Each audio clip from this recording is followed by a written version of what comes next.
time for Big D Energy with four-time Stanley Cup champ Darren McCarty, former Lion Joik Bell, and the golden voice of Neil Rule. Live on the Woodward Sports Network, 99.1 and 93.5 The Roar, the Woodward Sports app, and anywhere you listen to podcasts. Let's talk some sports. It's Big D Energy.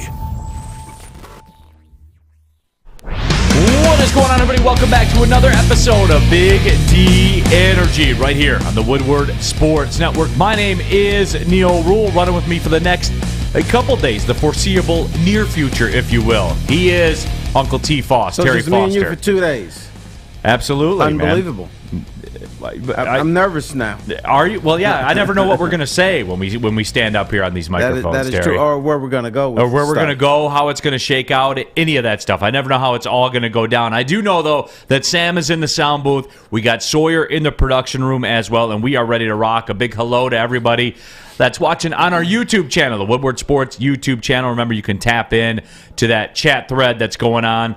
We use some of those during the course of the show. Certainly, if they agree with points I'm making, I'm more apt to use those than not. But hey, if somebody's critical, T-Foss, I'm not above letting people know. We are men up here, like right. Real men. So if somebody attacks us, hey, so be it. Absolutely, we let it roll off our backs. I'm strong in my convictions, Terry. So that's where it was. Big Plus, thanks. the only time you're not strong is if you don't believe in what you say. But I know you believe in everything you say.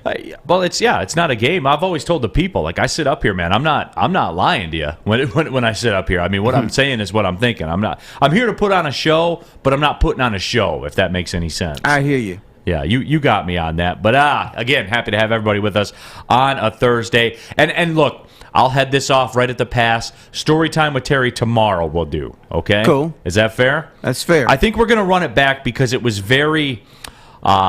People were very entertained by having the option to choose. It's like one of those interactive books when Terry Foster's in that chair because you choose your own adventure.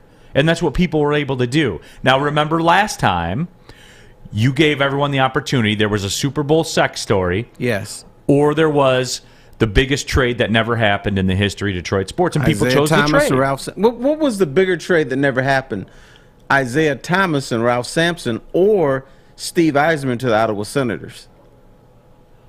Well, the hay was already in the barn, right, with the Senators Steve Eisman trade. Right? Yeah. They had won a cup. Yeah, they had won a cup, and then they had the big introduction with Steve Eisman on there, and people gave him a standing ovation. But that was something that was in the works, and Scotty Bowman wanted to do it. See, I would say the Isaiah, because that would have altered the course of Detroit sports history. They wouldn't have won. They may not have won any championships. Right. And as I said, the Joe Dumars thing wouldn't have happened. I mean, you can unpack a lot from that. Right. So, I would say the Isaiah.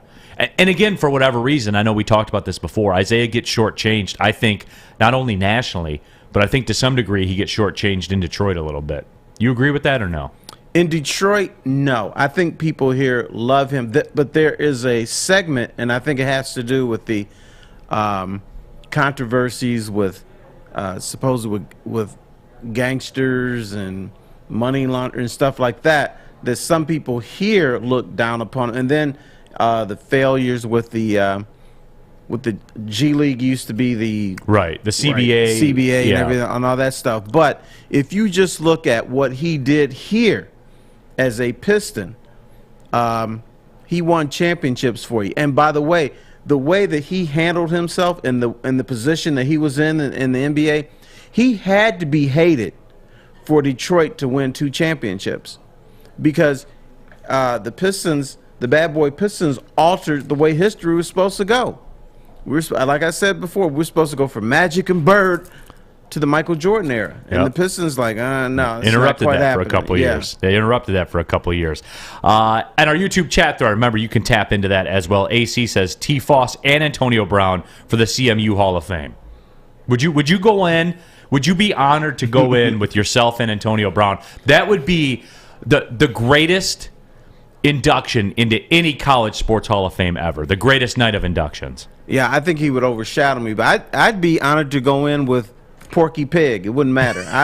Hey, if I got in somehow, I'd be honored. Yeah. So could you imagine that on That'd be a ceremony. would that be cool? Oh, yeah.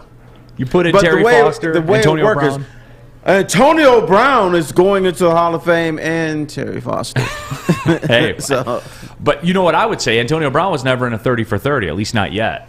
that's So, right. And I have not taken my shirt off in the middle of the field, too. You have not done that either. I have not done, and that You've done it in a story- hotel room. But I did. But that story is changing. That's why one of the biggest complaints I hear from athletes is get two sides of the story. Right. And so now with Antonio Brown, now I don't know what to think, because you have to think, who do I believe more? Bruce Arians, who I think lied on the podium, or the way that he talked? Something shaky did happen there. He either told Antonio to get the hell off this field, but he's saying, no, he never told me that he was injured. And one guy said, yeah, I told you I was injured. Antonio Brown says that he has text messages that he sent to Arians where they discussed the fact that he was hurt. Bruce Arians is old, and sometimes old people don't check text messages. We were talking earlier about We your... don't. Yeah. I get this all the time. T, did you get my text messages? I'm like, no. Did you send them? So, yeah, and then I look at my phone, I'm like, oh, damn, they've been texting me for like 8 days. It's like he was here in the studio. We were talking about that earlier before the show, T. Right. Before you came in. Us old people don't check text messages like we should. Yeah. We're waiting for phone calls. We want to talk to you and yell at you and cuss you out. We don't want text messages. But my kids, the only way I can reach them is via text. It's the way we like to roll these days. And I say we, like I'm some young guy sitting up here. Well, Yeah. you got on your little kegs or whatever those shoes are. Oh, my Nike shoes? Yeah. They look like kegs. Yeah, no. Those, Back in the day. Those are back in my day. No. They came out before you, bro. Adam Morency says, I want more story time with Terry Foster. I always love the stories that Terry shares with the Woodward Sports Network family. Tomorrow, everybody, tap in on a Friday. It's a great getaway day on Friday to get you lined up, to get you right for the weekend. And Terry, so we'll ask that of you, to where you give kind of two choices and we'll let the people decide, man. Okay, we'll do that. I have to come up with two, but any day, any way, I can do this. Choose your own adventure. And I was thinking about this like a while ago. I was like, a lot of these stories I don't think anything of.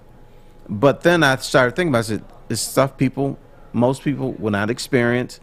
And it's because of my career that you have these unique opportunities to interact with people and do things like that. I think every sports writer and broadcaster too probably could have story time. And look, there's some tales, no doubt about it. I mean, I've been in the broadcasting game about 10 years, the play-by-play business about 10 years. 10 years of traveling constantly during the season and all that stuff. And you accumulate stories, just wild stuff that you never even imagined could have happened that night. Like when you got a night off in a town or whatever, and you go out that night, and you just, because you don't know like the lay of the land, or you've been there a couple times or stuff like that, and you luck into something. And you luck into something. Yeah, like it's crazy the way that stuff happens sometimes.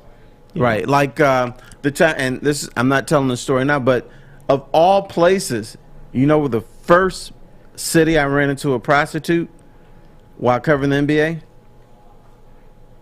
Where? Salt Lake City. You did not, Terry. You made that up. No, it's absolute truth. Salt Lake City.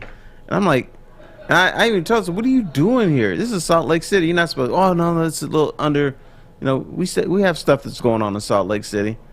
See, I've heard everybody hates Salt Lake City, and we used to play. We played Southern Utah for a couple years. We were in a conference with Southern Utah, but we would stay in Vegas because obviously it's Southern Utah, so it's right by the Nevada border. It's about a 70-minute drive from Vegas to Southern Utah. So we would stay in Vegas, and just because they're up at altitude, so we would literally just go up the day of the game, like literally go up the mountain, play the game, and then come back down and go back to Vegas, and.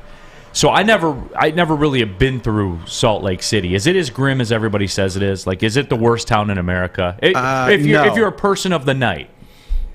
No, but you have to join clubs, and and they had that. It's a racket, huh? Yeah, they had that 3-2 beer. My worst NBA stop was Sacramento. I hated going to Sacramento because it's like a suburb city, right? Yeah. I mean, we stayed right across from the state capitol, which is fine, and our hotel had a great steakhouse. But other than that, it's Sacramento, right?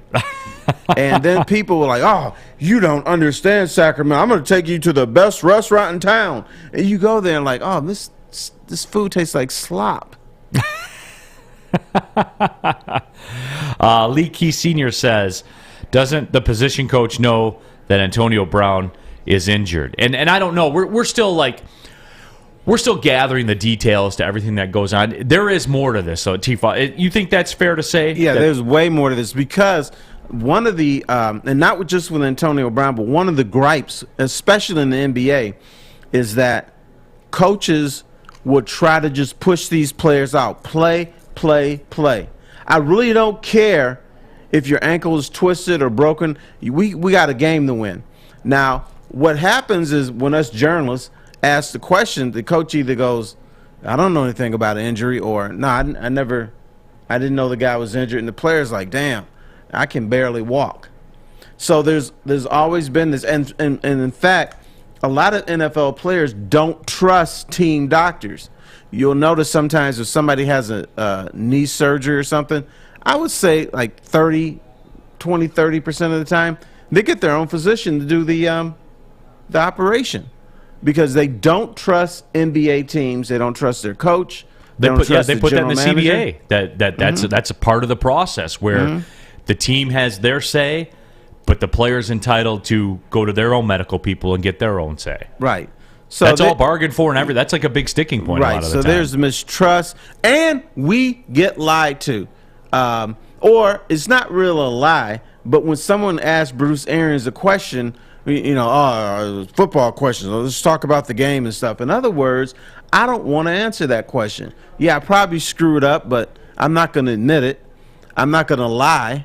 So I'm just going to say football. That's why. There's codes in sports where you ask a question and people direct you somewhere else because they don't want to lie. They know they're in the wrong, but they don't want to lie about it, so they say only football questions today. And it'll be interesting to see, too, if Antonio Brown has text messages, if he hasn't already, those will make their way to social media. Oh, yeah. I'm sure. They'll be on Instagram. In very, very short order, though. But, hey, AB's living his best life, man. He's courtside at the Nets game and in the Uber and all that stuff. Dude, if I had money and nowhere to go and I'm in New York, you'll see me everywhere. You see me at Knicks games, be at the Rangers. I'll be all over the place. You see me at the best steakhouses, and there's this I can't remember the name of it, but there's this place, a Spanish place that's near Madison Square Gardens. It's great. They'll give you a big black pot of paella, which I love. And just throw it on the table and you eat it, and it costs a lot of money, but if you got Antonio Brown money, it doesn't matter. Doesn't matter to you. Christian Thorpe says, love that I get to hear Terry Foster stories on my birthday tomorrow. I'll tell you what, Christian, we put the YouTube poll up, your vote will count as 2 because it's your birthday. Sawyer, keep me honest on that one, man. Okay. So Sawyer will be keeping track of the poll tomorrow. So you guys know how it works. For those of you that weren't with us the last time we did story time with Terry Foster, which we will be doing tomorrow, Terry will present you with 2 options. You get to choose your own adventure. And we'll put up a YouTube poll, and you guys can vote. And whatever is the will of the people is the will of the people. Now, does one of them have to involve sex, or can they both be non-sexual It's up to you. It's your story bank, man. All right. Yeah, it's your story. I was stunned that people went away from a Super Bowl sex story to hear about the greatest trade that never happened. Well, Isaiah Thomas is still big in this town. And I think, people want to hear how history could have been altered. And that Piston team, they had several near misses. Right. I think it was 87. If they lost Game 5 to the Washington Wizards, that team was going to be broken up. No question. It is crazy, man. Mm-hmm. But you know what? I think people don't realize that, Terry. When you go back through the annals of great teams or championship teams, be it college sports, be it pro sports, there are always instances where those teams flew close to the sun on more than one occasion. Like, remember UNLV of the late 80s, early 90s. Remember that team that throttled Duke by 30 points in the championship game? I remember them. They beat Ball State by 2 points, I think it was, in like the second round of the tournament. Ball State almost beat that great UNLV team. Ball State, solid little basketball program. No, I got it. On our YouTube chat thread as well. Joey 2 times. Terry stories greater than Neil stories. Yeah. And Neil just hasn't broken out his stories. He's too bashful. And Neil's got some great stories, I'm sure. In Milwaukee, they're not bad. They're not bad. He's got some good ones in Milwaukee. I've done very well in Green Milwaukee. Bay. You know what? And speaking of that, before we go to the break, one of my best stories is in West Lafayette, Indiana. Ooh. But that's not for right now. Okay. But you can see me working where he's got to get divorced first before he can tell the story. Yeah, absolutely. We got to get a divorce attorney online here with Woodward Sports. But somebody that is online here, mybookie.ag. And look, guys, you want to get down, NFL coming down to it. Playoffs start next weekend, final weekend of the regular season. National championship game on Monday. Alabama and Georgia. You guys already know the players there. You want to get in the action, guys, you could do it with mybookie.ag. Very clean interface. And look, we know the deal too, right? You want the good deposit bonuses. They'll do that. They'll double your first deposit up to $1,000 with the promo code Woodward. We know that. That's cool. And that's great. And that's what will get you in the door. Let me tell you what will keep you coming back to mybookie.ag. The clean interface. Everything's easy to use. Everything's easy to see. Everything's easy to understand. And that's where it is. The deposit bonuses get you in the door, but the best of the best, the cream rises to the top, and that is where mybookie.ag steps in. You can bet on anything, anytime, anywhere. You know the drill. Use a promo code Woodward. They'll double your first deposit up to $1,000. So get in the game. The best football time of the year is coming up. National championship, NFL playoffs, all the way into the Super Bowl, March Madness. Line yourself up. Get that deposit bonus with the promo code Woodward. It's mybookie.ag. Bet anything, anytime, anywhere. Have a gambling problem? Call the Problem Gambling Helpline. 1-800-270-7117. Fellas, football season is here. It's time to make your grooming experience easy like Sunday morning. Get to Lady Jane's Haircuts for Men. Walk in, relax, watch your favorite team play, and before you know it, your hair will be game ready. Get to Lady Jane's, open 10 to 8, 7 days a week. Walk in anytime. It's wicked awesome. Make sure you download the Woodward Sports app in the App Store and the Google Play Store today. Take Woodward Sports with you wherever you go and listen live on your phone or mobile device.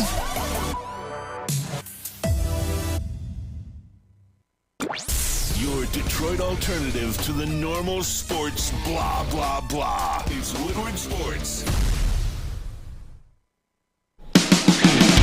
Off and running, Big D Energy, Woodward Sports Network, Neil Rule, Terry Foster, Detroit sports media icon in the house. We got Sam, we got Sawyer. We're squad deep up in here. We got everyone in the YouTube chat thread, and happy to have you all along for the ride. Terry, I want to get your take on this because this still burns me every time I see it. And we're getting into that time of year where you're seeing a lot of football memories, like yesterday, the Lions' 30-year anniversary of them. That's right. Beating the Cowboys in the Super Bowl. I saw that on Channel 4, and everybody's like, well, where were you? Oh, I was in elementary school, or I was at McDonald's I was in elementary school, yeah. I was at the freaking game. Well, I was at the game, too, but I was in elementary school at that time. I was there with my dad. I mean, it was so loud. It was unbelievably loud. It was the second loudest I ever heard that place. Next to, in 97, when they played the Jets. When Barry went over 2,000. Mm-hmm. Remember when Neil O'Donnell was going to the ref complaining that nobody can hear? Because people loved Barry more than they loved the Lions then. I used to get this all the time. Only reason I come to the game is because of Barry. Right. That place was packed. They loved him. I would contend if you talk to any fan base, like if you got a San Francisco Giants fan, I bet they went through a stage where they loved Barry Bonds more than they loved the Giants. They were a loyal cult to Barry Bonds out there. Yeah, that's true. A loyal cult. From outside San Francisco, a lot of people couldn't stand Barry Bonds because he was a jerk. My favorite player of all time, Terry. And, okay, I better watch what I'm saying then. But he was a jerk. Both things can be true. He may have used steroids. His head grew big. And Would you vote him in the Hall of Fame? 100. Terry, he was 500 before he did steroids. I would definitely vote him in. 500 home runs, 500 steals. The only person ever to come close to that was 300, and that guy was his dad. Come, what are we talking about here? Gold Gloves. And here, you want to shut that argument down real quick? That man got intentionally walked with the bases loaded. And they should have stopped the game there and put him in the Hall of Fame right at that minute. And they should have fired the opposing manager. But it worked. They got the next guy out. Yeah, I guess. But they gave up a run. Yeah, my buddy and I were talking about that the other day. I actually sent him the link on YouTube where they walked Barry Bonds with the bases loaded. So, I'll go to bat for Barry, but he's the greatest baseball player And of all time. I'll go to bat with you because I think we in the media and people who have some clout as far as voting is concerned, they want to put in the good guy clause. For instance, are you a fan of Aaron Rodgers? Am I a fan? I treat Aaron Rodgers the way I treated Larry Bird, except I'm a little older now, so I'm a little more mature. And I think I've shared this with you, Terry. I know I've shared it with the audience. I'm upset with myself in retrospect about the whole Larry Bird thing because I hated him and hated the Celtics to the point where if I was flipping through television and they were on, immediately I would turn that off because I hated the Celtics, in particular Larry Bird. I hated him with the passion of in the heat of 1,000 suns, man. Couldn't stand him, especially after the steal against the Pistons and all that stuff. Great play, though. Yeah. I hate Aaron Rodgers, but damn it, I respect him. Okay. Now, I bring that up because I guess there was a sports writer who wouldn't vote for him because he thinks he's a jerk. But we do that. Not me or you, but people in the media who have votes. For instance, some people will never ever vote a baseball player first ballot Hall of Fame. Which is the dumbest thing of all time. Whether you're Babe Ruth, Willie Mays. That's my problem with baseball writers, Terry. I have a big problem with baseball writers. They feel like they have this. I'm the holder of the whole thing, and I'm more important than this organization. I can dictate history. Like people watch baseball to see that baseball writer. That is almost how they seem to me. Yeah, they don't even know who they are.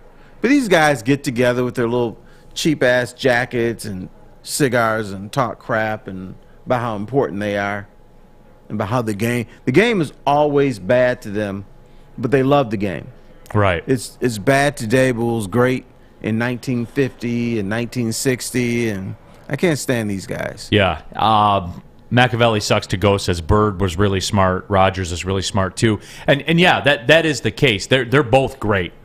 They are both great. I hate both of them, but more so because of what they did to the teams that I root for. It's not like I hate I want to see them walk out in front of traffic right now and get hit by a car. Certainly no. It's where I hate them for how good they are and what they've done to the teams I root for. Right. Now, my hatred many years ago were over athletes no one has heard of. I couldn't stand a dude named Harvey Knuckles. Harvey Knuckles played for the U of Toledo, and I hated this guy named Tim Selgo until I met him. Nicest guy. I'm like, how could I hate this guy? Well, the reason is because they were killing the Chippewas. And then Ray McCallum, who coached at U of D.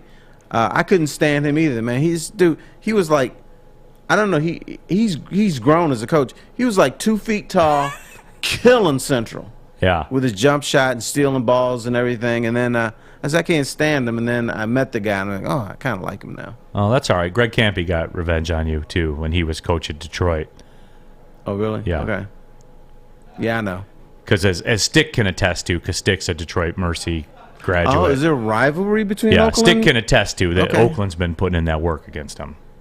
I can say that because I'm in the media. We got shamed, and we're in Greektown. I was with my daughter. We got shamed by the University of Detroit women's soccer team because Celine was playing soccer, and the coaches at Oakland said that they like to follow her career and maybe she could play for them.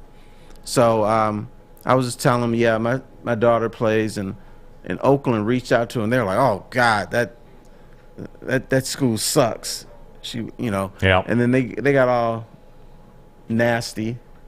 Yeah. The only thing nasty is watching them play. But no, you know what else is nasty? And the last thing I'm going to say about the Titans, they got the worst fight song in the state of Michigan. They got to.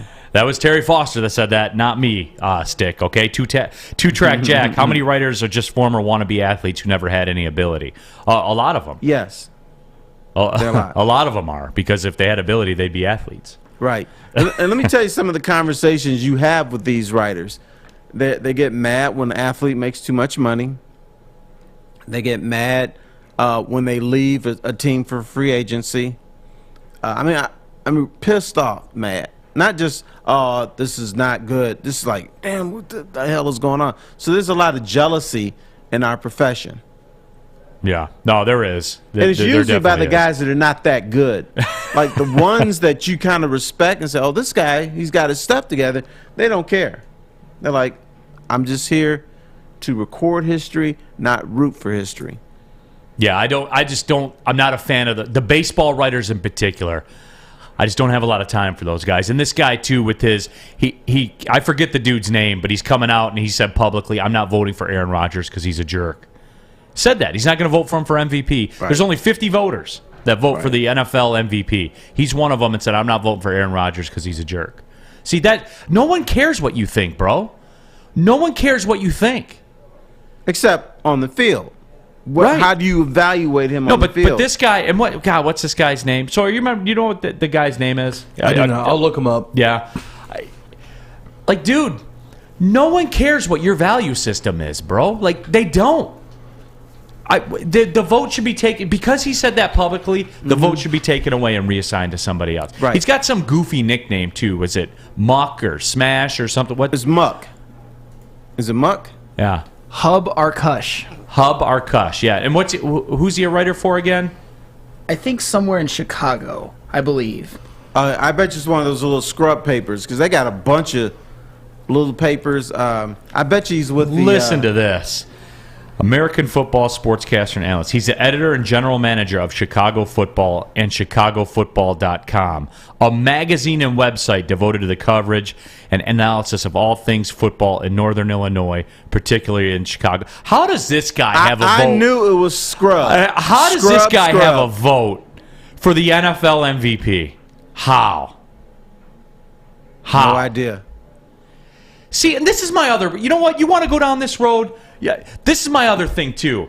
The Heisman. We talked about this earlier. There's like 4 writers at the Dayton Daily News that have the Heisman vote thing's out of control. Everybody, and I don't know who the people are, because all of a sudden you can't track down who all the voters are now in the Heisman. I guarantee you this, and you know this to be a fact, Terry, and I'm not asking you to name names. You probably know a lot of the people that have a Heisman votes. You probably know who they are. I used to, yes. Yeah, you used to. These people in this town that have a Heisman vote, how many of them are actually watching a West Coast game featuring a Heisman Trophy candidate on a Saturday night? How many? That would only be you if you had a vote. Here's the messed up thing about the Heisman vote. I had a Heisman vote for 7-8 years because I was covering Michigan and Michigan State. I was at their games. But when I had the Heisman vote, I wasn't watching games because let's say Michigan had a noon game. I'd get there at 11 o'clock before the other game started, watch the game. It'd be about 4 o'clock when it was done, or 3:30. You had to go to the dressing room. You had to write. And then there was still a little bit of traffic left, so you don't get home until like 8 o'clock. And you're footballed out by then. Right, you're footballed out. You missed the 3:30 games. The 7:30 games, if there were some, were already in the second half, so you don't watch games. When I stopped covering college football, that's when I started watching college football. I'm like, damn, I wish I had my Heisman vote now, but they took it away from me. And so I wish I had it now because I know more about the players now that I'm not covering college football. Yeah, that's my issue with all this stuff. Detroit Dabber 313. Let me know when Oakland wins the Horizon League. Neil, that was 2017. They won it. You'll see it again in March. Don't worry, my friend. Is he talking about the tournament? Yeah, maybe he is. I don't know. He didn't clarify. Because the only thing that counts now is the tournament. No, that is true. And Campy said that. I admit that. Like I'm an alum of Oakland, you know, and I tell you the story before. Like, I only went there because I went to the NCAA tournament in 2005. I was a local guy, so I was going to go to Oakland or Eastern. And I said, hey, I want to do sports media, and Eastern sucks at everything. And Oakland just went to the NCAA tournament. So it seemed pretty much a no-brainer to me. I guess it worked out all right. Didn't Eastern have a stronger broadcast program?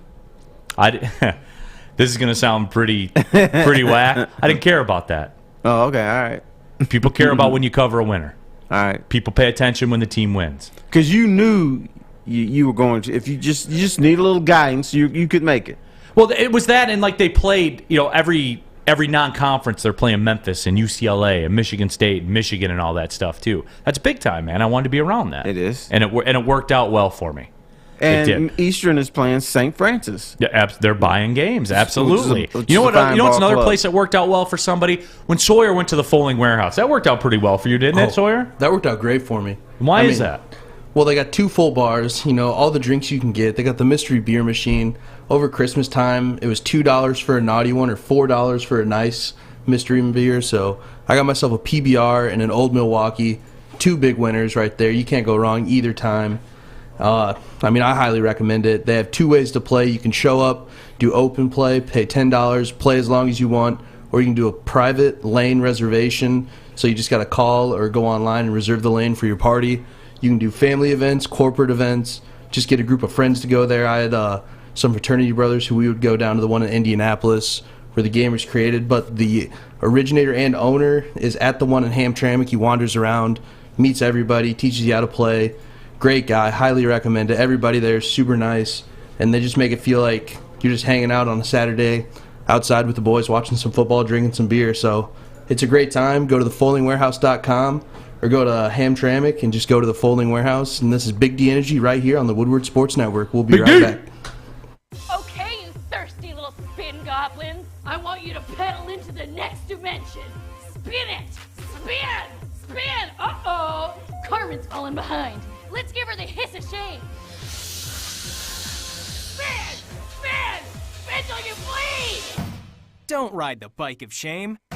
Come to Planet Fitness and find your own lane with tons of equipment, free fitness training, and no hissing. Join today for just $10 a month. Follow us everywhere. Just search Woodward Sports on YouTube, Facebook, Twitter, Twitch, IG, and more.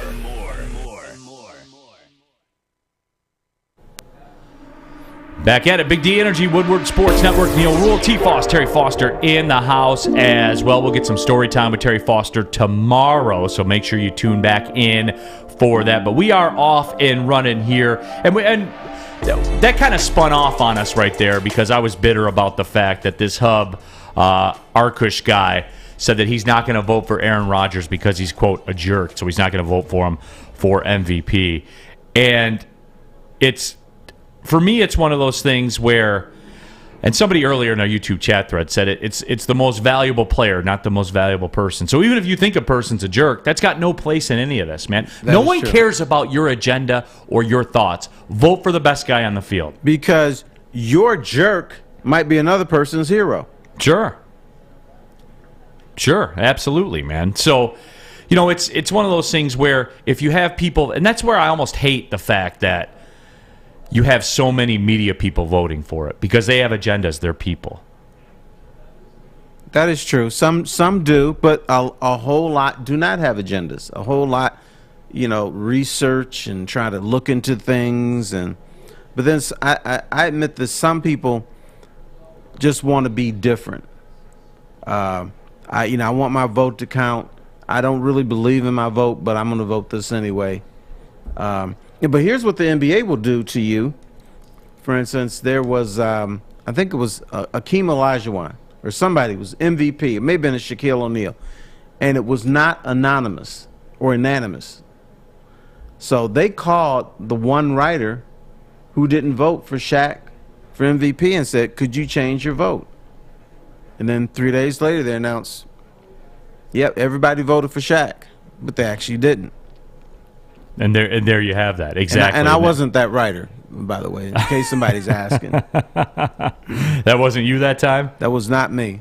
All right, that's fair. But we spun off into the discussion about I was going to bring up the anniversary of something that's today, and for me, this is another thing that really bothers me. Michael Strahan broke the sack record 20 years ago today. But did he really, Terry? Is that a sack right there? That's very borderline, but I know Brett Favre fell down, but you could say, oh, man, here's this big black dude in my face. I'm just going to fall down. So it could be a sack. Terry. Because he's getting ready to get blasted anyway. Maybe. Terry.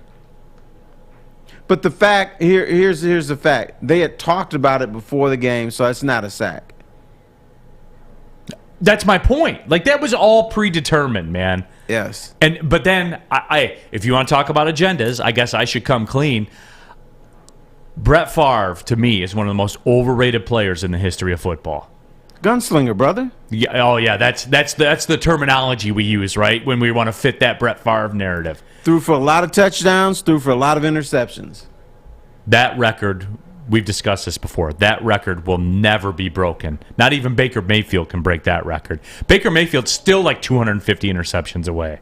Still. Right. That record ain't going nowhere. Yeah, but Baker Mayfield ever. is not going to get the opportunity. If he was good, he could break that record, but he's not good. That is the one Brett Favre record that will never be. That's like Cy Young's 511 wins or whatever it is. That's never going anywhere. Never. T-Foss, people say never. I'm saying never. No one will ever break Brett Favre's interception record. Not even close. I am one of those say never. Tom Brady's not even close. He's 45 right now, man. Yeah, but Tom Brady is great. You know, I hate when somebody tries to make quarterback comparison. They say, well, Tom Brady wouldn't do that. Well, damn, it's Tom Brady. Yeah, absolutely. So, for me, it's and the people on the YouTube chat thread are saying that doesn't look like a sack right now. I agree. Tammy Chin, Favre wanted his name in the record book with that sack. You know what, Tammy? I don't doubt that. For real, I don't doubt that. Why would you do that? No, you do that because you have respect for the other guy and you want to make sure that he gets, his comeuppance or that he gets his record. This was more of a, hey, we're a brotherhood. You're right there. I'm going to make sure you get it. All right, that's fair. He was just giving Michael Strahan some love. There's a lot of talk, too, that the media shouldn't be voting in some of these awards. And I do wonder about that because of what Terry said. And, again, coming clean, I vote for some things in college basketball as well. And through the nature of the job, I can confirm what Terry said. And like the AP coaches poll in both college football and college basketball, when you work for a team, when you're coaching a team or you work for a team, that game day is all about that game. Like, I'll have a game on in the hotel or whatever. Like, I'll have a game on, but there's a film session we got to do and all that kind of stuff. And you get all your stuff together. You go over to the arena. I get stuff set up. I talk to the other coach or whatever. I call the game. Then we're hustling and handling stuff we got to handle after. Then we get on the bus and we go to the airport and we fly home. Notice what I didn't say? We're watching none of the games that are going on. I tell you who should not vote in these, the coaches. Coaches should never vote. Here's why. Coaches like, oh, here's my ballot. Ring, hey, where's the SID? What's up, buddy? Here, fill out my ballot for me. Yeah. That's what they do. Jake Wegener. The coaches poll, and we respect the coaches. Jake Wegener says Brady takes sacks like that all the time. It's a smart move to stay injury free. You just don't talk about it when it doesn't involve a record. Terry, were there talks in circles? They talked about it for like 3 or 4 days. No, they talked about it. It wasn't just circles, no, brother. Michael Strahan and Brett Favre, both. They knew what was going to happen. Yeah, and that's where it loses all credibility to me, man. It does. So. You guys can think what you want. I'll think what I want. And to the people talking about, yes, Oakland won the 2017 Horizon League regular season basketball championship. I was factually correct in what I said. Did they win the tournament that year? No, they did not. When are they going to win a tournament? This year. Really? Oh, I'm putting it in stone. Okay.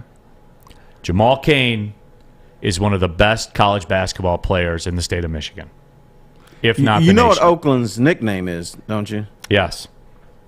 You want to say it, or should I say it? You can say it, yeah. Chokeland. Right. North Dakota State fans actually came up with that one. And you know what? I will laugh because that is pretty funny. That's pretty good, Terry. I'm not going to lie. Well, what great comes out of North Dakota? The fact that they came up with that, God bless them. And Carson Wentz. And you've been to North Dakota. What's that? You've been to North Dakota. A lot, yeah. What's it like there? I think Fargo is a town that somebody like you would do very well in. It's actually a pretty cool town. It is. Believe now, why it or would not. I do well in Fargo? Because it's got this vibe of acceptance of how the night's going to go. You know, it's established. There's a rhythm to it. Every time you go, it's pretty much the same type of crowd, everything like that. I just think a man like you would do very well there, given your track record. Okay. Is that fair? Hey, if you say it, I'm all for it. I will say this, though. When we used to go to Fargo, one time I was there, they had a wind chill warning. We were there one time, the wind chill was 58 degrees below zero. The temperature was 27 degrees below zero. They park the bus at the hotel. They leave the bus running because if they shut it off, the engine will freeze and it won't start back up. I was going to say that you can't shut the bus engine off. No. That's crazy. And Terry, you want to know the crazy thing? Like, I'm sitting there in the hotel and I'm watching the news. I like to do that when I get to a new city. Like, I'll watch the news just to kind of get a feel for the town or whatever. And the news reporter's on there saying, even by our standards, it's a cold one tonight. And you know what that means? There's a wind chill warning. A wind chill expected to dip right around 60 degrees below zero. The temperature's going to push 30 degrees below zero. And, you know, the usual stuff applies. If you walk outside, don't leave your skin exposed for more than 4 minutes. Frostbite will develop. And if you get locked out of your house, certainly, you know, there's the chance that you could die outside. And then here's Bill with sports. Like, they just gloss past the fact that if you're stuck outside for more than 4 minutes, you could die out there. And they were cool. Terry, they were cool with it. Yeah, they were cool with it. Well, they get used to it. I mean, we have our... You know, for instance, here, do you know what people complain about here? I was talking to some people that were here visiting. They were for some championships. They said the humidity here is killer. And we're kind of used to it. Yeah, you're going to sweat a little bit and everything. But they said that, man, how do you live in this humidity? And it wasn't even that hot. It was like 80 degrees. Right. But it'd choke you out. Yeah, I guess. No. I got choked out in St. Louis. But it was so cold that you had to leave the bus running because the bus engine would freeze. And the news people were just dismissive of the fact that you could die if you got stuck outside. I guess that's why they don't lock doors and stuff like that there. You know, like if you walk outside to get the mail or whatever. Right. You know, you don't lock your door because if you get stuck outside, you'll die. It's that cold. Think about that, man. I guess I can't get my mail barefoot in the winter there. No, it was unbelievable. David Mentier, Neil, can we bet Oakland at my bookie? Well, it's college basketball. I would imagine you could. You can. They're on there. They're on the books. Yeah. Absolutely. Horizon Basketball is on there. Oakland, I don't know if you know, this is a Division I school. Right. And they got a pretty big following in the sports books. I'll just say it like that. For some specific reasons. I'll just leave it like that, Terry. Oh, I know what's up. Yeah. You know what the story is. I mean, you should look into it. It's a fun team to watch, too. Score a lot of points and all that stuff. So, that's what it is. When we come back, I do want to touch on, I guess at some point we got to talk about the Lions playing Green Bay. But there's also this thing. There's an interesting stat about attendance with the Portland Trail Blazers game. And I got to thinking about it. And I think it's more of a reflection on us. And I'll explain why I think that is, and you guys can agree or disagree. I'm curious to get Terry's comments on it as well. But let me give you some comments on some stuff here. Gypsy Vodka, 50 different formulas, countless taste tests.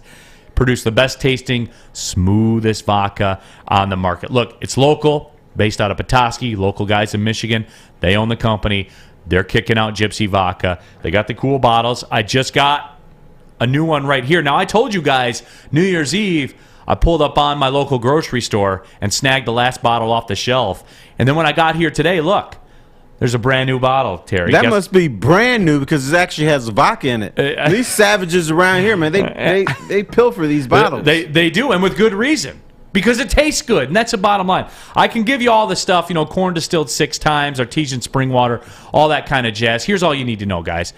You twist the cap off, you pour it in a cup of ice, you throw some club soda or tonic, whatever your flavor is. I drop a couple limes in there, and it's good. And that's where my involvement ends up until the bottle is gone, a couple days later or whatever, depending on what's going on in life. It's just good vodka, folks, reasonably priced, all that stuff.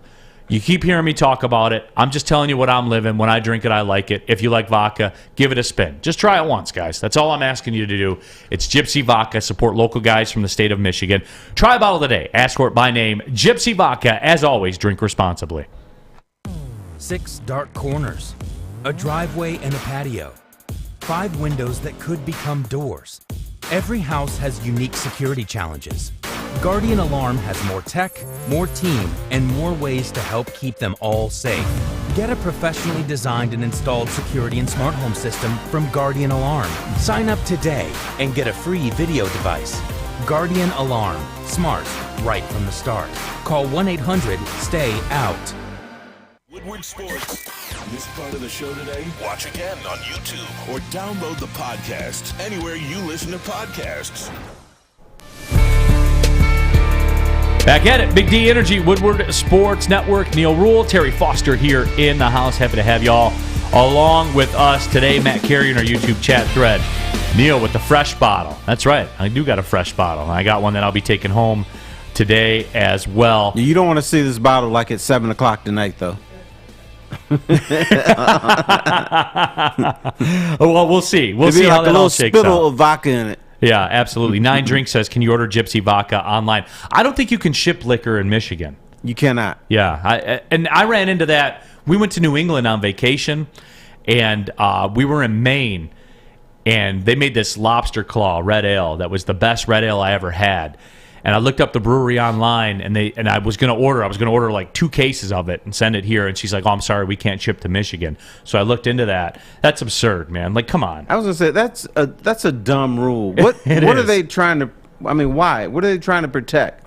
I know, man. Like, I don't know, man. But yeah, if you want Gypsy Vodka in Michigan, it's everywhere. Like I said, I mean, you don't have to go too far. Go to your local grocery store, and the Gypsy Vodka will be there if they have any more left, because people are buying it up. I showed Sawyer a picture that was evidence of that. But yeah, it's really, really dumb. Like, you can bet on college basketball on your phone, but you can't have alcohol shipped to your house. Well, maybe they should change it that within the state you should be able to ship it, but maybe they don't want you shipping it from Maine to protect the breweries and distilleries in the state of Michigan. And you know what? That's fair. You gave me some reason and some logic.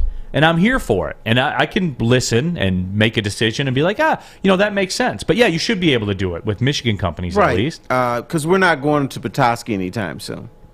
And maybe in the summer. I'm not going up there now. Yeah, it's cold now. Yeah, it is cold. I'm not going up there now. I saw this story on Twitter, and every now and then when I'm flipping through Twitter, something will stay with me. And this really seemed to stick with me. And we're not doing the COVID thing, all right? We've done that. We're not doing it again. This just happens to be a circumstance where they use COVID as an example. The Portland Trailblazers, and Terry, you've been to Portland before. Great town. One of my favorite NBA cities. Yeah, great town. They're very open with the things you can do in Portland. We'll just say it like that. That's fair? That is fair. Okay, we'll say it like that.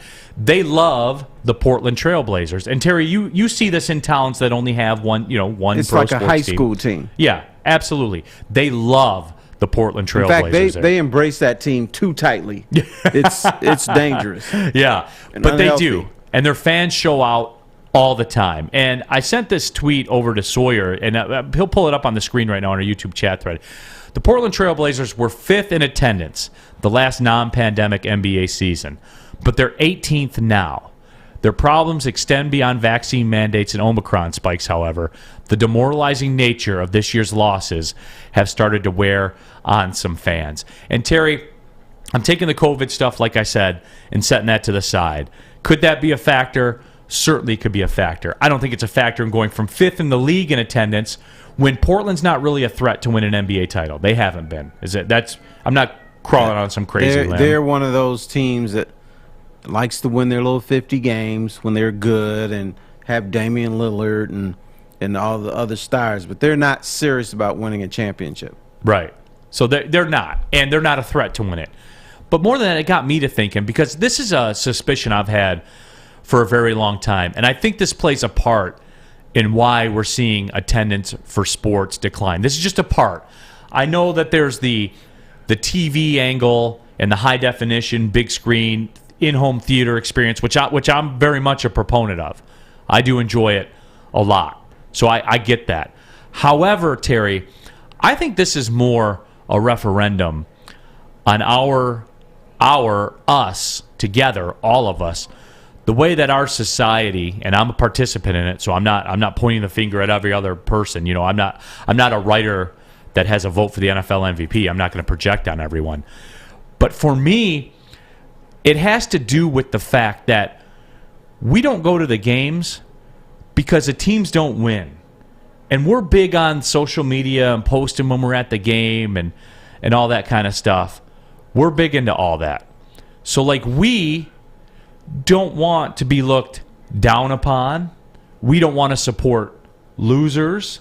Unless they're the Lions. But even then, Terry, you're seeing, less than 50,000 people at the Lions game. Yeah, but look how long it took. No, I know. My goodness. I know. I understand that.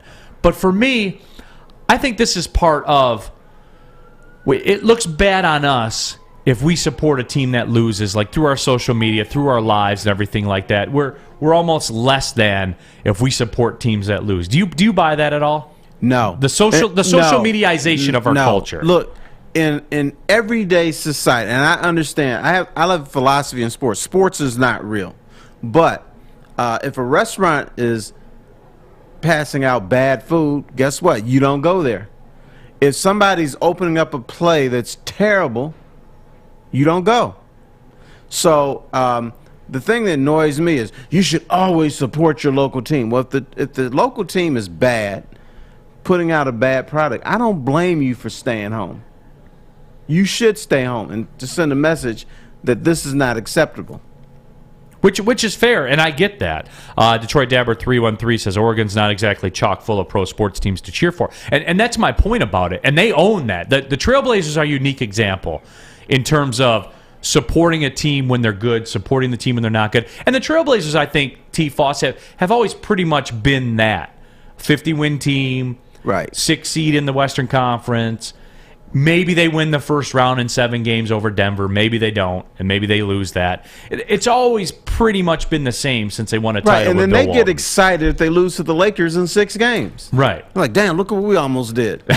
We almost got to Game 7. We're coming back next year. Yeah, and they got Dame Time and Rip City and all that stuff. I use the Trailblazers as an example because that's ironclad. That's a support that hasn't gone anywhere. The Lions fans, Terry, as much as you poke fun at them and stuff like that, they have, when it's been prolonged, they have walked away. We've seen stretches of that in the 80s where they walked away at the Silverdome. This year, certainly through the middle of the season. I remember when we did the pregame shows downtown, Terry, I could literally drive right up to the Tin Roof, and this is like 10:30 on Sunday on a game day at 1, could literally drive across the street from the Tin Roof and get a parking spot and walk right in and do it. Right. And I thought this would be a huge mistake. My son wanted to go to this new burger place downtown, and we went right as the Lions game was letting out. Guess what? We were the second people in line. Right. Rolled right on in there, got our burgers, fries, and in a relaxed atmosphere. Now, the bars were packed, but the secondary restaurants were not. Yeah. I wonder about that. And look, I know we're going to get into the thing where people will talk about ticket prices and the experience prices, and those are all applicable. Make no mistake about it. And now, like I said too, I have a reason I don't go that's unique from anybody else. What's that? I like to pee. You can't pee at a football game. At Ford Field, yeah. Oh yeah, you got to wait and but I'm spoiled. Up at the press box, you just leave your little seat, you go do your business, and you're back in 30 seconds. Right, and that's how it is. Like when you're media covering it, and I get that too. Like all the hassle. That's what I've said about baseball. Baseball has become so unrealistic, and I really didn't want it to spin into this where we just kind of complain about why we don't go to sports. I just think that that's a segment of it where we don't want to. We're very conscious of the image we project, the stuff we put on social media, we've always said social media is our highlight reel, right? I think that people don't go anymore, and that's part of it. We don't want to be associated with rooting for losers, man.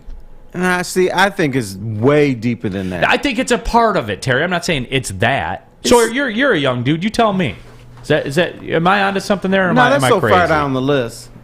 I mean, I don't know. It's tough because like on one hand, a lot of people don't like to associate with losers. Sawyer, Cody Engel said do you have it a good, man's too. room? A what? A man's room. Like my bedroom? No, brother. Like a man man's cave? room has a big screen TV, or just a TV. Maybe you got a couple pictures of Miguel Cabrera on your wall or something like that. It doesn't have to be elaborate. Do you have that? Yeah. And you're up in Fenton, right? Mm-hmm. Okay. You're in Fenton. You have your TV. You got your pictures of Miguel Cabrera up on the wall, and maybe Barry Sanders or something. Do you feel like driving all the way down to Detroit to watch a live game where you can watch it on your big screen TV and you get replays? Yeah, no, it's a good point. And look, I'm all about self-preservation, right? I do the television for some of these events. I want you guys to watch it on television. I do think that broadcasting is way more important than it ever has been. It is. I will say that.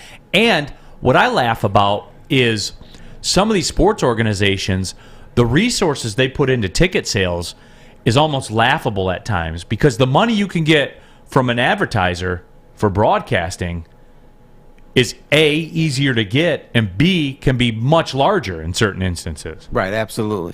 And I have something now that's really going to make it difficult for me to go to the game.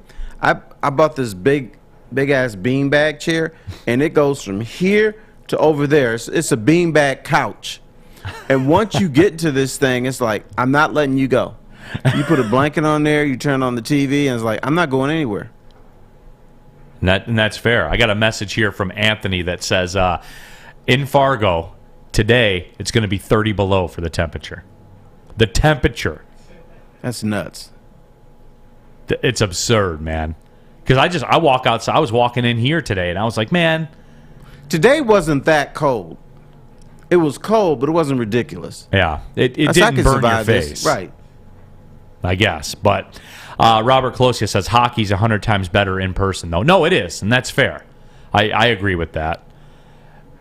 You know, it's just where it's all those things. I know that. I wondered how much that played a part. I figured maybe I'd run it out there and see what the story was. When we come back, though, we do have to get into the Lions situation, unfortunately. I guess fortunately, they're wrapping up the season. So we'll discuss, is Aaron Rodgers going to play? We'll get you caught up with the latest on that. Dan Campbell had some sound talk about what makes Aaron Rodgers so good. There was a stat I heard that blew my mind about Aaron Rodgers as well. Make sure you follow Woodward Sports on social media. And here's the deal.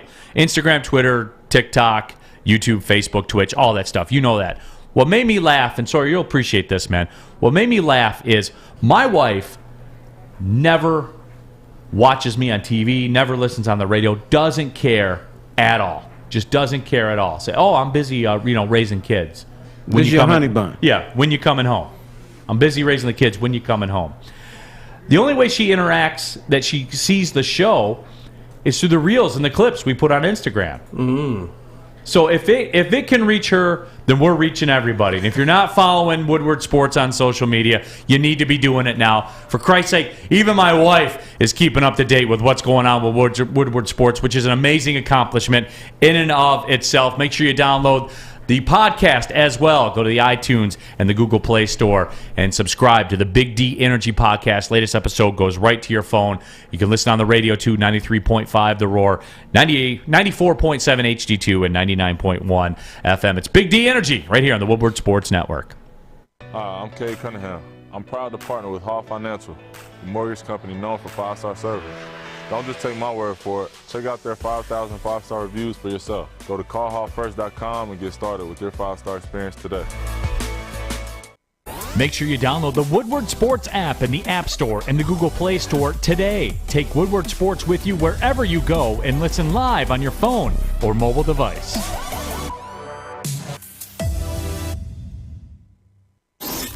What's the over-under? Should I tease? Who is the lock of the night? Make sure you're watching Woodward Bets to get the latest in sports betting and more. Woodward Bets daily on Woodward Sports. Back on and popping here, pulling up on the second hour of the show. Big D Energy, Woodward Sports Network. Neil Rule, Terry Foster here in the house. Happy y'all are with us. In our YouTube chat thread, Myron was complaining about the bathrooms at stadiums, and Steve Brown had maybe the comment of the day on our YouTube chat thread. Yuck, I hate them. I hate people peeing on your shoes, too. They are a little close. I will say that. They are a little close together, the urinals in the bathroom. Yeah, that's true. But the worst part is when the floor is like 2 inches of water on there. That is the worst. And that's going to be on your shoes forever. Yep, and you can never get it off there. Like, never, ever, ever. Right, and dude, I don't want to talk when I'm at the trough. I got my stuff in my hand. I'm just trying to take care of my business. Some dude wants to talk to you. Right. Like, dude, I don't want to talk to you. I just want to do that, and I want to pick my beer back up and keep it moving. Yeah, as privately as I can in front of 150 other dudes. I thought I was the only one in the world that thought about that those urinals are a little close together. Now, usually for me, the only thing I really go to a lot, like as a fan anymore these days, is Tiger games in the summer. Yeah, I'll roll through there. So usually, especially given the nature of the last 5 to 7 years of Tiger baseball, there's a lot of space to work with when you walk into the bathroom, and it's pretty easy to kind of maneuver your way in and out. But I do always think about that, though, T-Foss. Someone with a powerful... I don't think the urinals are too close. You're too close when they have the trough. Because, I mean, you like... Well, they don't have the trough anymore. I think that died with Joe Louis, right? Some places do. Yeah. No, I know I some just know places... you like touching some dudes. I don't like that. Yeah, Steve said... Well, Steve meant the troughs, but the urinals apply, too. No, they do. Like, anybody that has, say, a powerful stream... We'll just say it like that, for whatever reason, that you have a powerful stream. It's concerning if you're standing in that vicinity. Let's just say it like that, because I believe it was Adam Sandler in one of his movies that said, when it's your own pee, it's fine, but when it's somebody else's pee, now that's gross. Yes, it's true. Hey, what's wrong, Sam? You all right in there, man? It's true though. Oh, I'm just laughing because it's funny, and it brings like 2 rules: eyes forward at the urinal, no talking. Yeah, I support that too. I support that. Joey, 2 times. I had to poo at a Pistons game in 2005. It's the last sporting event I ever attended. I have never done that. No. Nor will I. No. I have never pooped at a sporting event. Yep. Never, ever, ever going to happen. Yeah. And that's not a privacy thing. That's like germs and all kinds of stuff. And I don't want anybody knowing what I'm doing. Art says 2 legends talking about stream power. Yeah, absolutely. Here's something, Terry, that just came on my phone, which kind of made me laugh a little bit. And we had Adam Beydoun from the Morning Woodward Show. He was in the studio just a little bit ago. But Baker Mayfield, I guess, is reportedly frustrated and wanted head coach Kevin Stefanski to give up play calling duties. And I would say to Baker Mayfield, and I'm a recovering Bakerholic. I've been Baker-free since last Sunday, where I would say I doubt Kevin Stefanski had the 4 different iterations of the Baker Mayfield interception play. Like, I doubt he called those plays, Baker. You know, I'm gonna doubt that he called those. Well, but you know what? You always gotta blame somebody else. That is true. Because it's never my fault. And not saying Kevin Stefanski is this guru, but, you know, Baker Mayfield can't talk. I know it's your boy, but I don't want to call him... He's not my boy anymore. I came out. I don't want to call him a disaster, but let's just say he is wildly inconsistent. He's not a guy that can talk. He's got his own commercial. I like his commercials. That's about it. And those are funny. Mm-hmm. There's no question. A lot of people are talking about how they will not go number 2 in a lot of public places. I thought I was the only one. AC says no eye contact in the bathroom. Tammy Chin's giving away a cheat code here, everyone. And I'm going to say it once, and then I'm not going to say it again, because I think Tammy's going to regret bringing this up at some point. Wings fans, if you don't mind walking up, Take the Northwest elevator to the 5th floor. The bathrooms are amazing. No one's ever in there, and they're always very clean. Until now, Tammy. You sacrifice yourself for the greater good of everybody else, but that's why you're a good person, and that's why we're happy that you're a fan of Big D Energy. That's good. But yeah, okay. Yeah, absolutely. Lions hosting Green Bay. That line keeps climbing up. Lions right now a 3.5-point underdog. Will Aaron Rodgers play? I know Jared Goff hopes to come back for the season finale. And you guys know where I stand with this, Terry. I've signed off. I'm happy. I got at least the number 2 pick locked up. It would take an act of God by Sawyer's Colts to lose to Jacksonville. There it is. That's what I was after. And, you know, as I've said earlier, I'm not a big Aaron Rodgers guy. I'm not. So let's roll. Let's see what happens. I would like to see them defeat the Green Bay Packers this weekend. You might get your wish, because if I were the coach of Green Bay, I don't think I'd play Aaron Rodgers. Dan Campbell talked about what makes Aaron Rodgers so good. And, I mean, I heard the stat. He hasn't thrown an interception in the division in like 3 years. I mean, the numbers are absolutely stupid. But Dan Campbell talked about what makes Aaron Rodgers so good. I mean, everything that everybody else sees. He's, he's still playing at a very high level. He's a quick processor. He's got a quick release. He knows the game. He's a high level thinker, and it's one of those things where he's got enough flexibility and what he's able to do by just what you're doing defensively. So he really can get to a number of different things that he knows can beat your coverages or your pressures. And he's got smart players he plays with, and they know what he wants. And then look, he's got it. That defense is pretty good now. They're playing good football over there too. And so they're getting him the ball back. And then when you accompany that with a run game with Aaron Jones and those guys, I mean, it's a tough team. There's a reason why they're playing at a high level.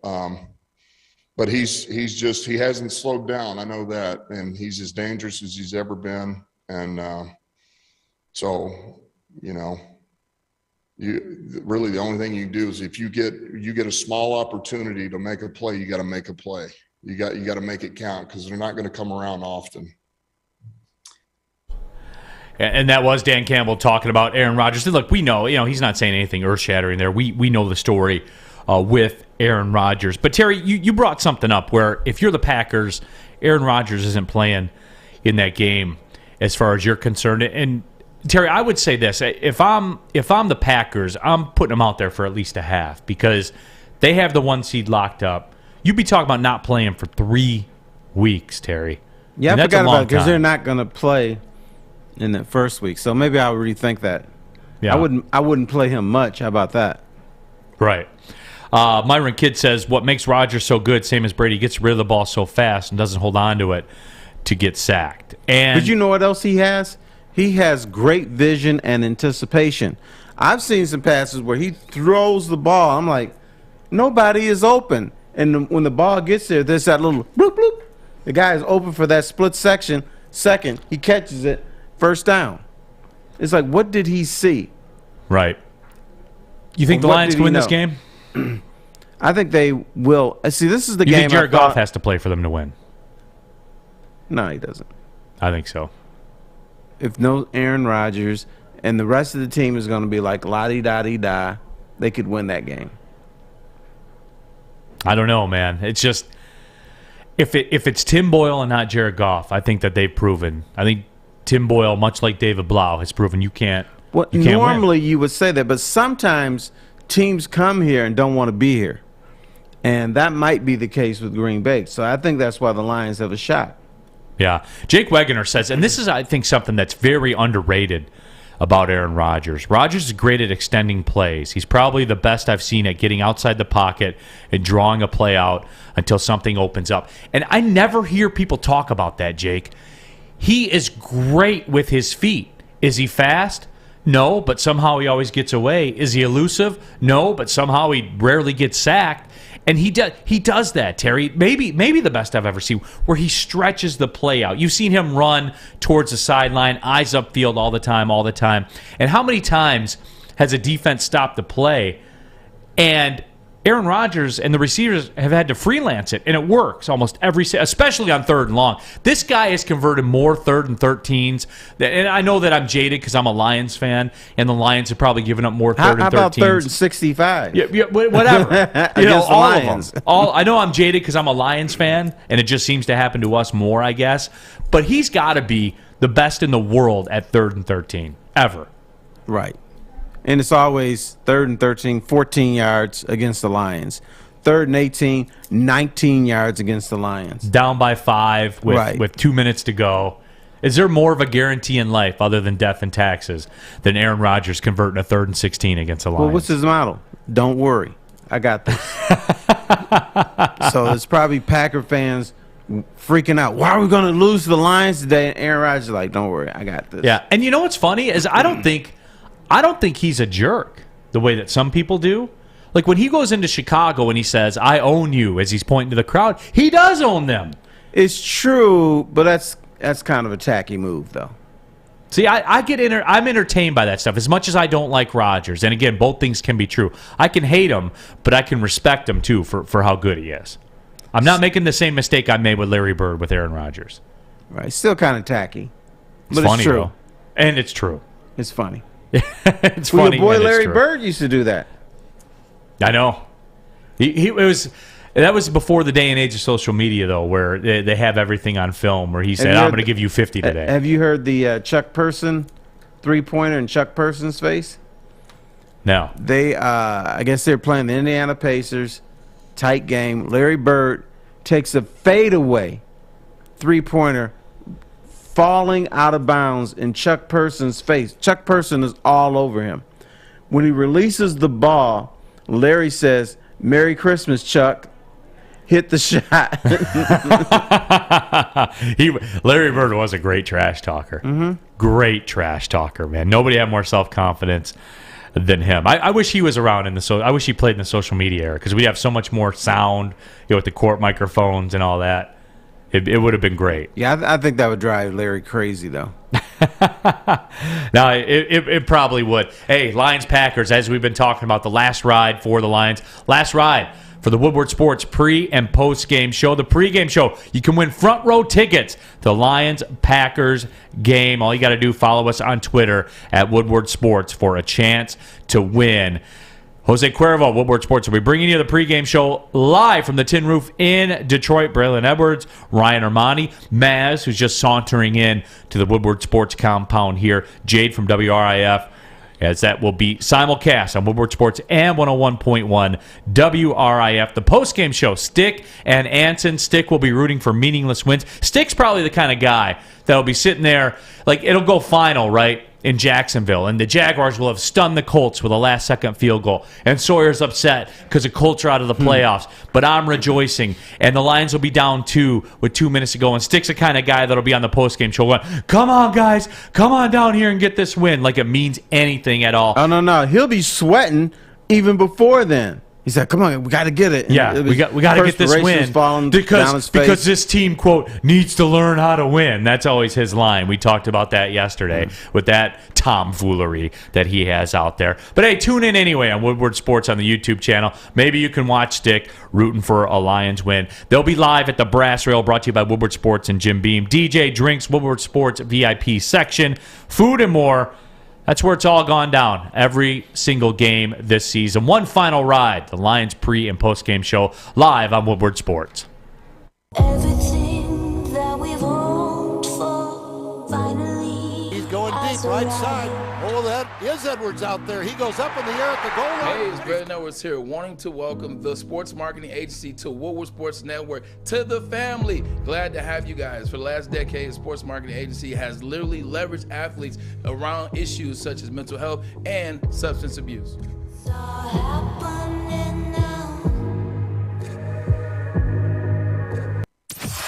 a show here, and that's how you answer. We love our sports. We just wish they'd love us back. Detroit sports for Detroit sports fans. Woodward Sports. Back at it here, Big D Energy, Woodward Sports Network. Neil Rule, Terry Foster in the house here. Happy to have you all along with us. Sam is in the sound booth. My guy Sawyer, Settlers of Catan. Sawyer in the production booth. Hey, we got the Motorsports Minute coming up tomorrow. Oh, yeah.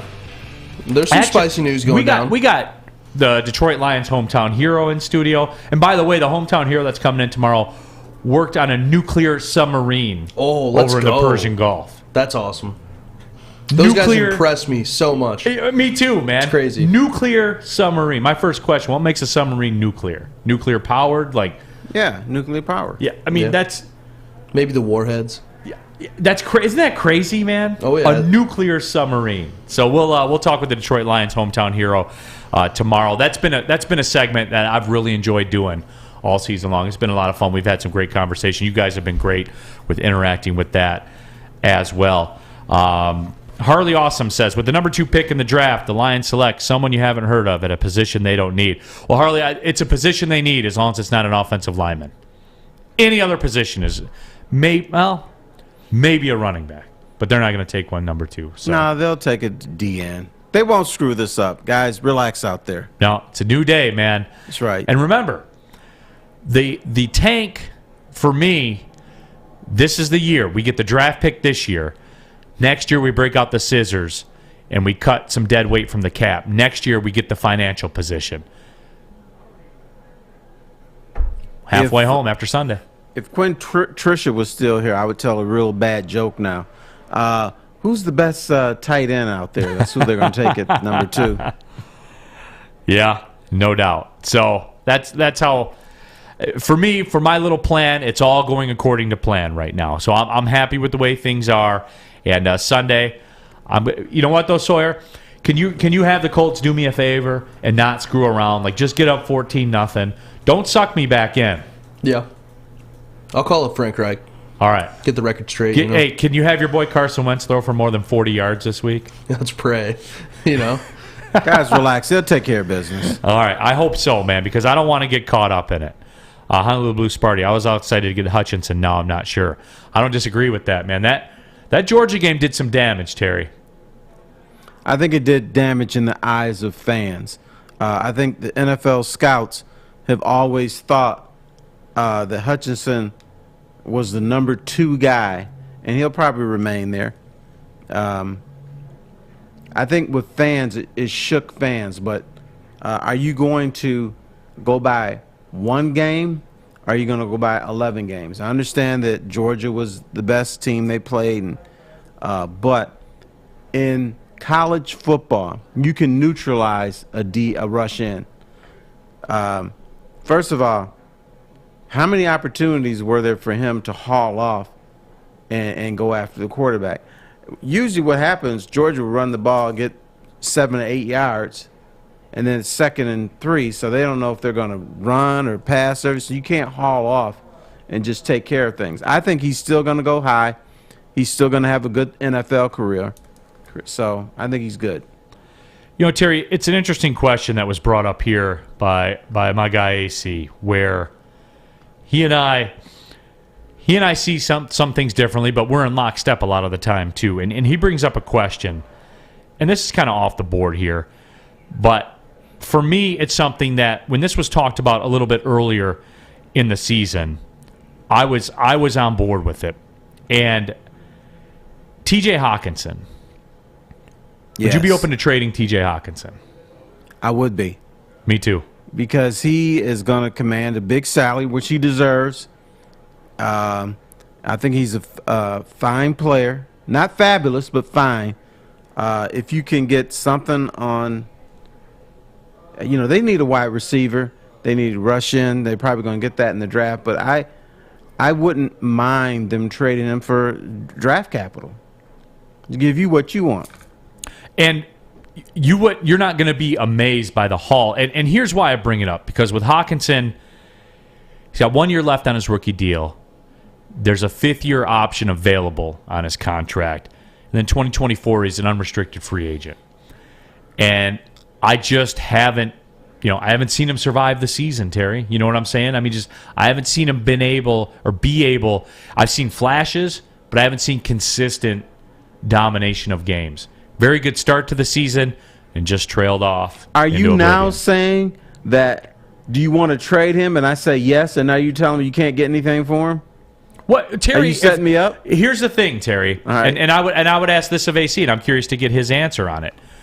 What do you think he would command in the open? You're not getting a first for him. You're not getting a second for him.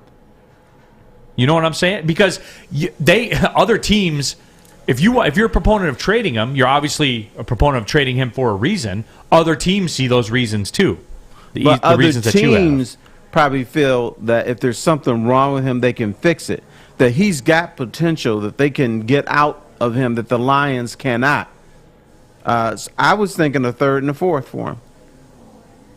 See, I don't think you would get that. I would think you would get either one of those. You won't get both. Maybe a third round, maybe a fourth round of somebody's. Because remember, guys, you got to pay him in 2 years. You got to pay him. I saw somebody earlier ask about, what about the Lions maybe trading for Baker Mayfield? Baker Mayfield's coming up on his contract year. You comfortable giving him $30 million a year at a minimum? Because that's what the market would dictate. If you're a Baker Mayfield fan, you think he's mid-tier quarterback right in the NFL? Is that logical to everybody? If you're a Baker Mayfield fan, what is he, the 15th best quarterback then in your eyes? Is that fair, Sam? I mean, what do you am I crazy here? If you like him. I mean, 15 to 22. If you like the guy. There are people like Adam. I'm recently converted. I don't think he's trash, but he's not the same guy that won a road playoff game last year. So if that's the case, all right, say he's 15, say he's 20.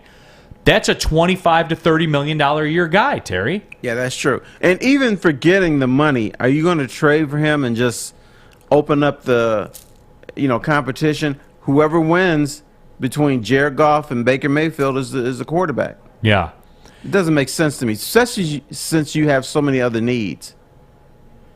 Yeah, and that's where, for me, and a lot of people, it is funny because I remember when we brought this up earlier in the year, and people were like, no, you can't trade. And this was when he was still playing. And I was always of the opinion, because what's a bona fide tight end going to get in the league? Like, I'm talking about a dude, like a top 5 tight end's going to get $12 million a year. Mm-hmm. You comfortable giving Hawkinson that money? I'm not. No, unless I know he's going to become George Kittle. Which you don't know. Right. You suspect, but you don't know. No, I don't even suspect. I said there could be. Right.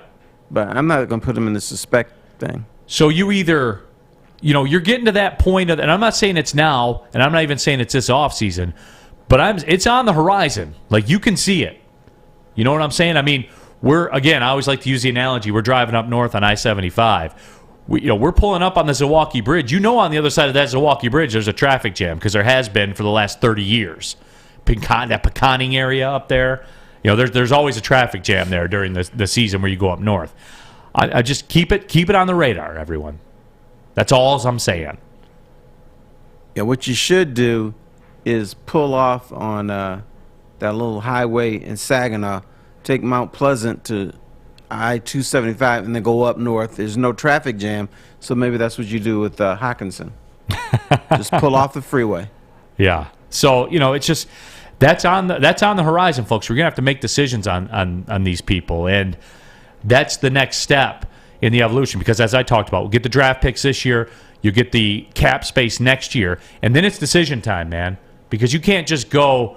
You're gonna have to take the scissors to some of it, and you're gonna have to eat some money during the next whole little off season. You're gonna have to eat some money if you want to get this roster right, and then you can't fix one problem then create another with giving a bad contract out to somebody. True that. I don't think Brad Holmes will. Now, we don't know that. All I can base what I'm basing the whole Brad Holmes thing on right now is draft based, which we've agreed, Terry. He's pulled some people this year. True, and if he has total say in the roster, which I don't know, because in the past, Ford family has gotten involved because they like a guy, and you got to pay him. We're not going to trade him. We're not going to have competition for his job, so you got to make do with whatever. So I want to see, does Brad Holmes have total autonomy? Right. Of course, we're told that he does, but you haven't come up into situations like this. Yeah, and then all of a sudden, Joey Harrington's the pick. Right. You have total autonomy until you don't. Right. And I'm with you. Or you can't bring in another quarterback to compete with Matthew Stafford. And you can't call him Matt.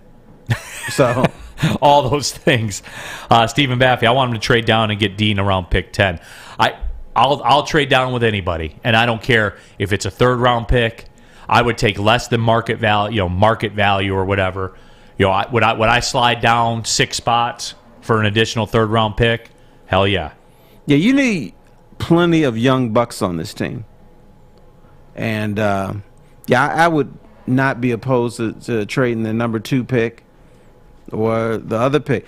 Like New England. New England never kept their first-round pick. They always traded out there. Yeah. It worked fine for them. And I'm cool with that, and that's the way I want, because, again, I go back to it, and I'm so happy that it worked out for Brad Holmes. Amon-Ra St. Brown, the next 3 years at about $950,000 a year, T-Foss. Mm-hmm. That's how you win. Now, a where was he championship. selected in the first round? Oh, he wasn't. Yeah, no, that would be the 4th round. Wow. So there is talent after the first 2 rounds in the. Yeah, I didn't know that. And I'm happy because it's opened the eyes. It's opened everybody's eyes up. Where I would contend that those 3rd and 4th round picks are the most valuable in the draft because of the contract that comes with them. Mm-hmm. If you hit, man, it's like double hitting because not only do you get the talent, you get the talent for $1 million a year, which is a steal. And teams like Denver, Dallas to a certain extent, that's where they got their offensive linemen. Right. Who some of the top offensive lines in the football. Here in Detroit, we think we got to get them in the first round. If we don't get them in the first round, bam, that's it. No, I say you got to get them in the 3rd round. And here's a little stat before we go to the break. And I love this stat, Terry. Amon-Ra St. Brown's contract, the rest of the time he's here in Detroit, is less than Kenny Galladay will make in 4 games next year. Yeah, I saw that. And Kenny Galladay can't stay healthy now. That's how you win. Mm-hmm. That's exactly what I'm talking about. Every show I've done from the day the season started to now, that's the context it's been in. You want to know my philosophy and what I think? Amon-Ra St. Brown's whole contract is less than Kenny Galladay will make by October of next year. Right. Think about that. And as far as I hear, Amon-Ra St. Brown wants to be here. Kenny Galladay wanted out. He wanted no part of the Lions. Not as much as I wanted him out. Yes. At $18 million per, get out of here, bro. He wanted to get the hell out of here. Absolutely. Guys, look, let's be honest. We like simple stuff. Football 5 days a week. Sawyer likes Maction on a Tuesday even. He's stupid like that, folks. He loves it. We all like things uncomplicated, like Lady Jane's Haircuts for Men. Walk in, sign in, sit down, boom, you get a haircut. It is that simple, folks. I know a lot of times you walk into some of these places, oh, we got a 30-minute wait. Oh, we got a 45-minute wait. You can come back after 4. Lady Jane's, walk in, sign in, sit down. Before you know it, handsome, clean, ready to roll. Get to Lady Jane's, open 10 to 8, 7 days a week. Just walk in anytime. It's wicked awesome. Hi, I'm Kay Cunningham. Working with Hall Financial to purchase my first home was easier than I could have ever imagined. They treated me like family from start to finish. Find out for yourself at callhallfirst.com. Make sure you download the Woodward Sports app in the App Store and the Google Play Store today. Take Woodward Sports with you wherever you go and listen live on your phone or mobile device.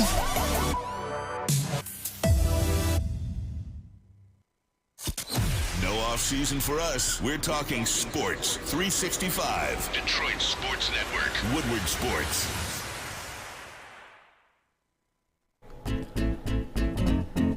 On and popping here, Big D Energy, Woodward Sports Network. Neil Rule, Terry Foster here in the house, Sam in the sound booth, Sawyer in the production booth. Terry, we're getting down to it, and I talked about it, whereas we're live at the MyBookie studios. I talked about, when I was doing the commercial for MyBookie, NFL playoffs are right around the corner, and I do love this time of year where I'm a big playoff scenario guy, and I don't know why. Playoffs are fun. They are. Playoff scenarios are fun. Like, you got Sawyer over there. Are the Colts going to make it? Are they not going to make it? He's a Colts guy, born and bred. And I know that we have them. Adam Schefter sent a tweet out with the playoff scenario. So let's break it down. So let's take a look, see if we can handicap this, see if we can figure out how this thing is going to shake out. And, as you look on the board, you have the whole playoff picture is pretty much in there. Baltimore can get in. They need a win and a Chargers loss, plus an Indy loss and a Miami loss. These are the types of things that I love. When you go through there, Indy wins, they're in. That's the way that it works. A Chargers loss, Baltimore, Pittsburgh tie, or a Chargers loss, Pittsburgh loss, and Miami win. Terry, I love this stuff, man. I love it too, but it gives me a headache. Because you got to think about too much thing. These three teams have to win. These two teams have to lose. These teams have to tie or some crap. It just gives me a headache, man. Yeah, but hey, the Bengals are in. They won the division. Do you guys ever, and certainly because we don't know what it's like because we haven't been there in a very long time, do you guys follow this stuff? Like as the game shakes on, there's another look at it. Here, I'll give you all the scenarios right now. The Colts, the AFC, they get a win or losses by the Chargers, New England, and Pittsburgh. Chargers win, they're in. Raiders win, they're in. They can also get in if Indy and Pittsburgh lose.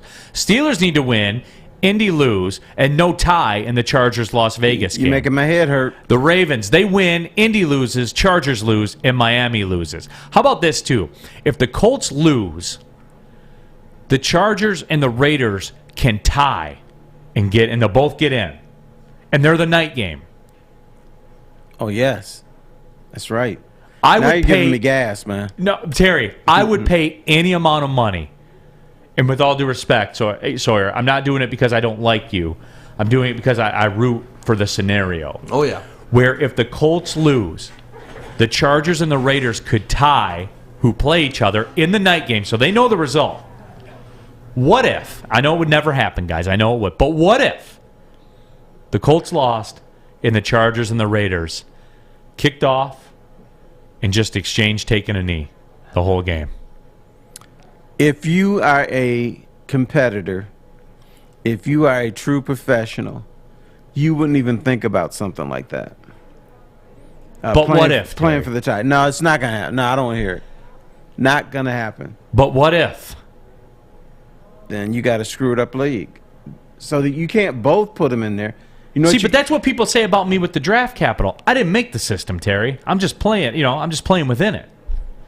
Well, can you have a double wild card team where they have to play each other to get in? I don't know. Just what if? What if that happened? Sawyer, what if that happened? That would be wild. I mean, it wouldn't happen, and I think that would just make so many purists of the sport angry, and it would just go against the entire integrity of the game. Because there's no way to tie, not obviously. The NFL would make sure that doesn't happen because they don't want people to think this league is fixed. And that's just too convenient. They'll make sure there's a winner. They won't allow them to take knees. Well, see, I would flip that on its ear, Terry, and say that's the ultimate way to know that it's not fixed. If they both stood out there and said, hey, you guys want to get in the playoffs? Yeah. You want to get in the playoffs? Yeah. Let's kneel it out. And it'd be the quickest game in the history of the NFL, too. And what about the people that went to the game that you don't care about? What if I want to watch the game on TV? Your team's in but if you're a Raiders fan, then your team's in the playoffs. Yeah, but I don't want to see people. I don't want to see that. I want to get in because the team is good, not because you're circumventing the rules. Myron Kidd, open game fixing is not cool, Neil. It's not game fixing. I think fixing of there's a gambling aspect to it or something like that. That is fixing. No, it's a mutual goal, mutual because interest. Somebody is going to win that game based on kneeling in Vegas because somebody's going to be like a 1 point or a 2 point favorite. So it is kind of fixing. Chargers were a 3 point favorite last I looked. Okay, then that is fixing. No, see, but you would tell me though this is the ultimate sign that it's not because you don't give a damn about the point spread. You give a damn about getting to the playoffs. You can't win the Super Bowl if you're not in the playoffs, Terry.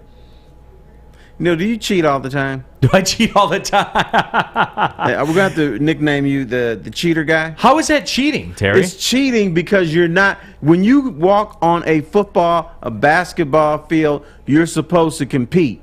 Your job is to win that day. And then when you take knees, that's cheating. That's not playing football. Your job is to play a football game that day. David Mentier says the fans at the stadium would lose their minds.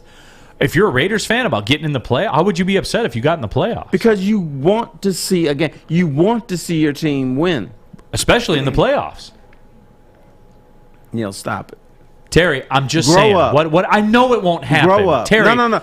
Grow up. Terry, I know it won't happen, but what if it did? Terry, what if it did, man? Dude, the fact that you're even bringing this up is ridiculous. It's a mathematical possibility. It Okay, is Terry, possible. Terry, let me say this then. 21-21, they go into overtime. I'm playing to win.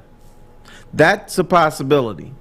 What's different? What's different about that then? Because you're competing and trying to win the damn game. Except for the overtime, then you're not all of a sudden. No, Then it's okay. You're still trying to win the game.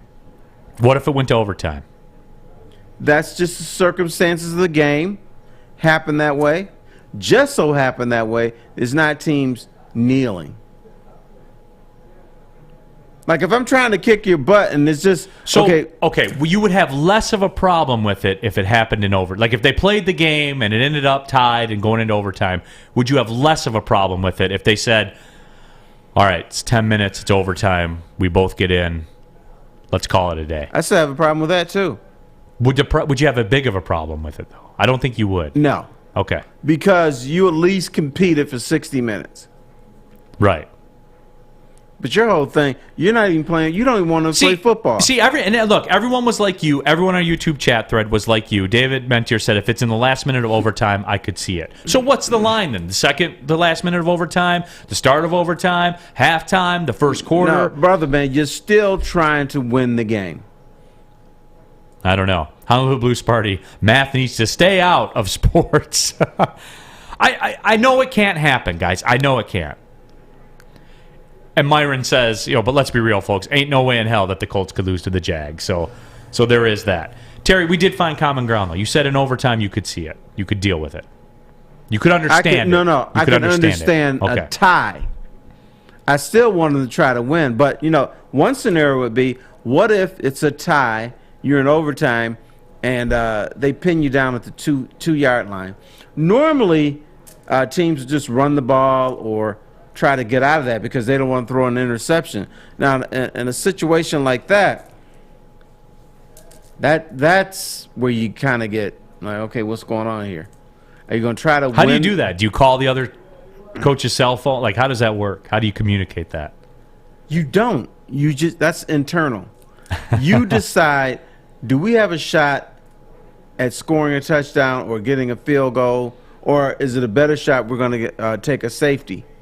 You don't want to lose the game. Chef Chris Smith, great point. Players get bonuses for making the playoffs, so the players probably would not mind. They get a playoff share. Yeah, the scrubs wouldn't mind, but if you're a competitor, you would mind. You don't want to tie under any circumstance. I'm just saying, man.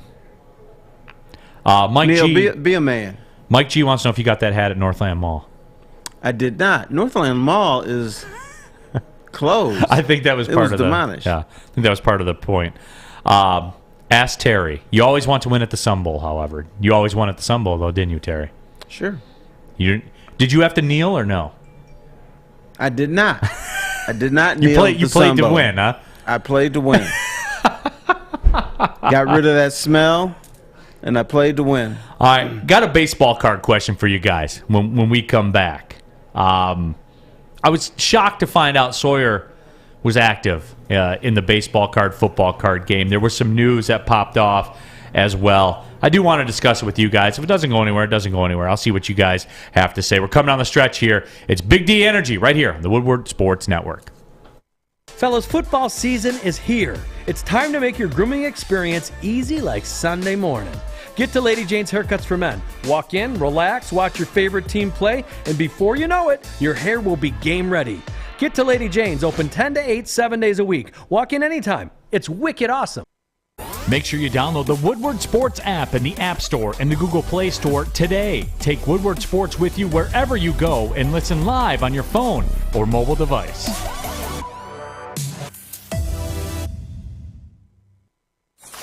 Opinions are like ear holes, and we're putting ours in yours. Well, that's not winning, Joy. It's Woodward Sports.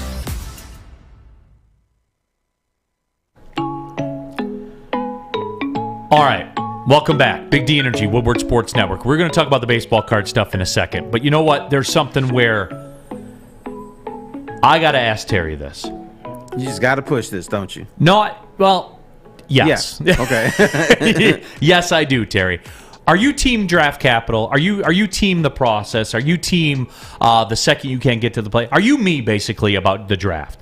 The second you can't get to the playoffs, you cheer for the highest draft pick possible. Yes. So you are with me on that. Yes, sir. That's not the system you made, right, Terry? That's just the system the way that it is, right? I didn't make the system. Right. Just like you didn't make the system that would reward these two teams if they tie, because that's what it is. I didn't do that either. But what's different, Terry? What's different is when you go on a football field, you're supposed to win. Even if you're out of the playoffs, you're supposed to try to win. Now, I'd like to see you lose so you can get that higher draft pick, but if you're a player and you're a competitor and you care about yourself and the game, you're supposed to try to win. That's it. Because you're cheating the fans, you're cheating the league, you're cheating a lot of people. See, if you're a Raiders fan, you'd be mad. What if it were the Lions? Would you be mad? I don't pay money to see touch football. I can go to Belle Isle and see that. What about you, Sawyer? If the Colts were in this scenario and you were at the game, and they get the playoffs if they don't lose, and both teams say, hey, we're both in, would you be mad? I mean, if they just did the kind of like BS kneel it out stuff, Yeah. I'd be upset. Because, I mean, I paid my money to see a football game. But I do want to see the Colts make the playoffs, so I don't know. I'd probably be upset, though. So let me put it like this. What's a ticket to a Colts game? $70? Yeah, probably. Depends where you're sitting. Yeah, 70-ish, 80-ish bucks, whatever. Depend, sit in the upper deck or whatever. I'm talking about like a get-in price. Mm-hmm. When the season starts, would you pay 70 or 80 bucks for the Colts to be in the playoffs? I mean, yeah, probably. What are we talking about here? Yeah, but I mean, that's paying to see the Colts in the playoffs, Okay. not paying It's to see the the exact Colts same scenario I just in said. it, though. I'm not going to watch them in the playoffs, though. I'm watching them play Jacksonville. You know, I paid to go watch the game that day, not to What's pay different? for them to get in. Well, I'm not going to go to a playoff game. Can't pay for that. Too expensive. All right. How pissed would you be if you decided, I'm going to get some Colt tickets, I'm driving down from Fenton all the way down to Indianapolis, and then I get there, and they kneel for 60 minutes? Yeah, I'd be very upset. You probably want to 100%. start a riot. Probably, yeah. Robert You want to Closia smack says, somebody. Robert Closia says, have you ever seen Raider Nation? They have no morals. They only care about making the playoffs. But that's my point. I think that every Lions fan here on this YouTube chat thread, if you're listening on the radio, anywhere in town, would you pay $70 for the Lions to be, or $100 for the Lions to be in the playoffs? Yes. Everybody would say yes. Your scenario is different. You are taking away the entertainment part. You are taking away the competitive nature of football. No. Hell no. Win the damn game and you're in it. Screw the other team. I don't care if they get in. I care about my team. Does my team get in there? I'm winning the damn game. So going back to Sawyer, what's different about the two scenarios that you paid $70 for a ticket to go to that game? If they kneel down and get in the playoffs, you'd be mad. But if I asked you for $70 at the beginning of the year to guarantee the Colts make the playoffs, you would say yeah, and you peel off that $70. Well, yeah, I'd kind of see them as two different scenarios, though, because I paid $70 No, in for the end, ticket. it's the exact same thing. Mathematically, it's the exact same thing. No, it's not. Yes, Yeah, it is. it is not. It's a $70 transaction. No. You're saying $70 for the Lions to get in the playoffs. Bam, let's do it. But now you're saying $70 for me to invest my time, to go to a game, hoping my team wins, but they're going to take a knee and then try not to win. That's a different scenario. Mickey Lum Hell Phelps. no. Mickey Lum Phelps says, hell yeah, go Lions. CJ Snyder says, I would pay $100 just to be at the kneel game, the kneel down game. No chance. It's like 3 hours of your life just watching people kneel it down on the turf. Like, no. And all I would do that whole time is I'd be sitting. You know what? The more I'm thinking about that, the more I think CJ's right. Like, that could be like a great party. Or you know what? Don't even kneel. Do the off tackle play, no matter what it is. 3rd and 31, we're doing off tackle. See, I think I've stumbled onto something here. Robert says, hell yeah, I would laugh hysterically and enjoy a few of those killer Bloody Marys at Ford Field. The Bloody Marys are good as hell at Ford Field. He doesn't respect the Lions. He thinks the Lions are a joke, so that's why he drink his Bloody Marys and just have a good old time, because he don't give a damn. I'm starting to get into this whole idea of it being a party like that. I honest to God am.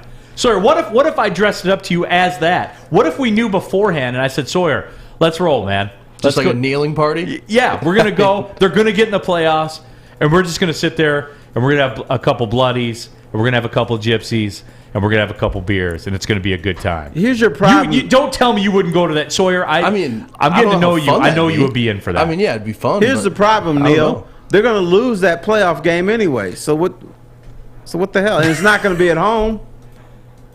It's going to be somewhere else, and they're going to lose it, so... C.J. Snyder, there's no difference between going to that game and going to church. That's fair. You're always kneeling, you got to get up and kneel and get up and kneel. It's all the exact same thing. And we fall asleep in church. Oh, see? That's what I want to say. Vinny Buono says, just start kicking field goals. See if a new record could be broken in a 75-yard field goal or something wild. Joey 2 times. That's a slippery slope, and the logistics of choreograph a believable tie without anyone blowing the whistle would never happen. So I'm just saying, Terry, I think I've turned some people on it. That's all. Yeah, there's always... I know it'll never happen. The dim-witted out there. I'm just surprised at you. I just got Sawyer to say he would buy a ticket even if we knew beforehand it was going to be that. You know what I feel like? I feel like I am the teacher at elementary school, and you're the kid in the back farting the whole class and not listening. That's what you are. Oh, man. Stop farting. Adam Morency, Sawyer and Neil, I'm on board too. There's 3 tickets I just sold to a kneel-down game. There's 3, Terry. Okay, so you got 3 people at Ford Field. Whoop-de-doo.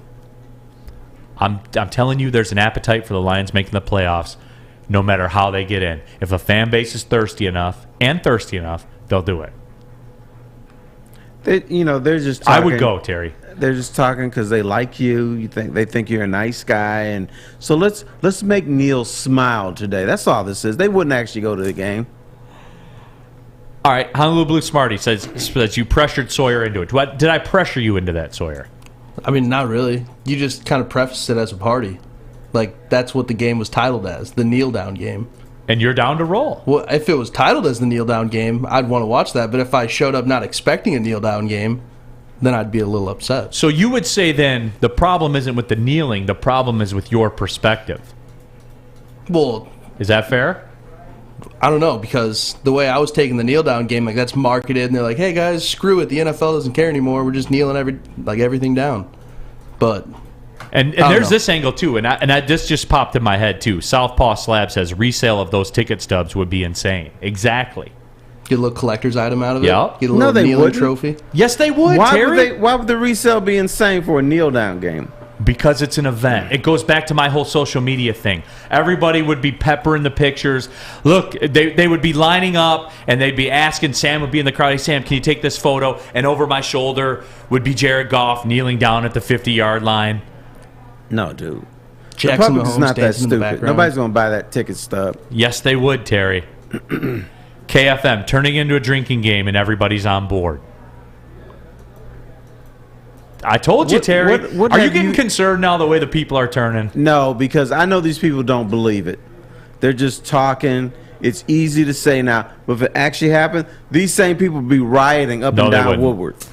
No, they wouldn't. Southpaw Slab's making an NFT. Oh, God. Now, boom, now they're a $1,000 ticket. Yeah. Just like that. Paste, yeah, NFT. That's what everyone wants for the kneel down game. Terry, it'd be valuable, man. No, people, please don't fall for this. This man is leading you astray. He's leading you down a dark alley, and you know what happens in a dark alley? You get beat up. This man is leading you to get beat up, and you're going to lose your street cred as fans. People are going to laugh at Lion fans across the nation if this played out. Don't don't play these little childish games with this man. Matt Carrier, if you drink enough Gypsy, you'd buy tickets for anything. No, man, I think that it'll be cool. And KFM brings up a good point too, Terry. The resale of the Jacksonville Clown Game stubs is going to be nuts. And I don't know if you've heard this or not. So Jacksonville fans, the clown show is that's been like the mantra of the Jacksonville football organization with the fans. To the point, do you remember a couple years ago when Lions fans wore orange to that game against the Bengals? It was like their last stand. Like they had had enough. That was their last stand. Jacksonville fans are planning something similar where all the crowd is going to dress as clowns. So that's something I'd be more interested in that. Yeah, I'd pay to than go your see little that. silly game. Well, it's not that different, Terry. But that's do you understand why that ticket stub, if we were in ticket stubs? No. Do you understand why that ticket stub would have some value? No, it wouldn't. I'm telling you. First of all, it's Jacksonville. And second, who cares if it was a game to get them into the playoffs? They'll lose that one too. It's not like they're going to win the Super Bowl or anything. That ticket will be worthless. I'm just saying, Terry. People, it took some convincing, but there are some that are on my side, and I'll get Sawyer to go just because we're going to have a couple bloodies and a couple beers. What if I promise you an Old Milwaukee or a PBR? Might ask for a different one because those are random, but I'd take them. You know? Okay. I know what your standards are. You couldn't even get a PBR for that ticket. I know what your standards are, Sawyer. Let me tell you about the gold standard in home security, Guardian Alarm. Guardian Alarm gets it. A good defense on and off the field helps you feel secure. Guardian Alarm, state-of-the-art technology. Helps you feel safe, 24/7 local monitoring. Guardian Alarm also has convenient features that let you check in on your home, control lights and temperatures, detect smoke, detect carbon monoxide. It'll even let you lock and unlock your doors. Call 1-800 Stay out. That's 1-800 Stay out. Guardian Alarm's been trusted for over 90 years at keeping families safe. What was that number again? I think it was 1-800 Stay out. Get out of my house. There you go. Get out of Sam's house, everybody. Guardian Alarm, your local security experts. Okay, you thirsty little spin goblins. I want you to pedal into the next dimension. Spin it. Spin. Spin. Uh-oh. Carmen's falling behind. Let's give her the hiss of shame. Spin. Spin. Spin till you bleed. Don't ride the bike of shame. Come to Planet Fitness and find your own lane with tons of equipment, free fitness training, and no hissing. Join today for just $10 a month. The pros know. Go! Listen Monday through Friday for Big D Energy Live on the Woodward Sports Network with Stanley Cup champ Darren McCarty, former Lion Joik Bell, and the silky voice of Neil Rule.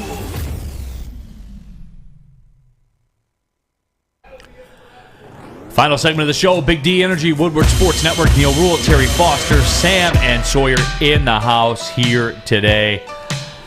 I guess I am taking a little bit of heat, from some of the people. Because I don't know who's sillier, you or Antonio Brown. Antonio Brown, by the way, officially released by the Tampa Bay Buccaneers just now. Saw that a few minutes ago. Yep. So Antonio Brown said he couldn't play on the injured ankle. He says that he has text messages between him and Bruce Arians.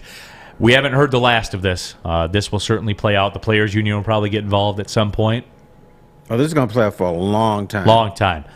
Does Antonio Brown sign on now with somebody? Like the Packers? I believe he does. I can't guarantee you for the playoffs, but he will play again in the NFL. What if he signed on with? Can he play for? I don't think he no, can he play. can't. He can't play for a team he hasn't played for, but he can play next year. Okay.